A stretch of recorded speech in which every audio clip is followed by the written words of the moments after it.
之前我咪拍咗條片講 Android TV 同 Chromecast 嘅應用技巧嘅，因為 Android TV 咧內置咧就冇呢個 AirPlay 功能啦。有啲朋友仔問咧點樣可以將 iPhone 嘅畫面咧射去 Android TV 度。咁呢條片咧我會介紹一個軟件，可以將 iPhone、iPad 甚至乎 MacBook 嘅畫面咧 AirPlay 去大電視嗰度嘅。咁我哋而家開始啦。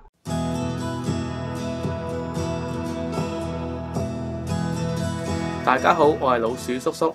其實如果你用緊嘅 iPhone 個 app 咧 support 個 Chromecast 嘅話咧，好似 YouTube 或者 Netflix， 你播咗條片之後咧就撳翻 Chromecast 個 icon， 就可以喺個大電視度睇戲㗎啦。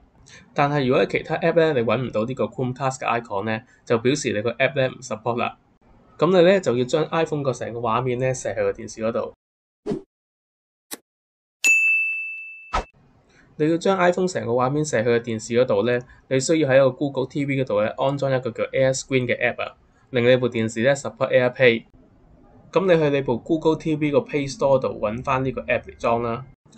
裝完之後就開着佢啦，再翻嚟部 iPhone 嗰度揀 AirPlay， 你就會見到一部 AS 字頭嘅裝置。咁你揀佢啦，之後等一陣，你個 iPhone 畫面咧就會喺電視度出現㗎啦。咁你咧就可以開你想睇個 app， 再整到去 full screen， 咁你就可以喺 Google TV 上邊咧用全螢幕睇呢條片㗎啦。另外，如果你個 app 咧係 support AirPlay 嘅，你會見到一個 AirPlay icon 嘅，咁亦都可以撳佢，揀翻 AS 字頭嗰個電視啦，亦都可以透過呢個方法咧全螢幕睇片。如果你有 MacBook 咧，你亦都透過 AirPlay 咧射上電視㗎，操作咧都係喺個 AirPlay 個 icon 上邊咧揀翻部電視啦，咁你咧就有一個好大嘅 mon 用啦。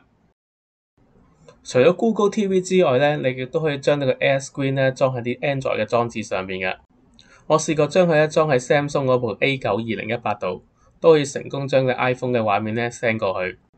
我諗其他 Android 嘅平板電腦都可以咁用嘅。希望呢條片幫到用 iPhone 嘅朋友仔啦。今日條片就去到呢度，希望大家留言、點讚、分享同埋訂閱啦。拜拜。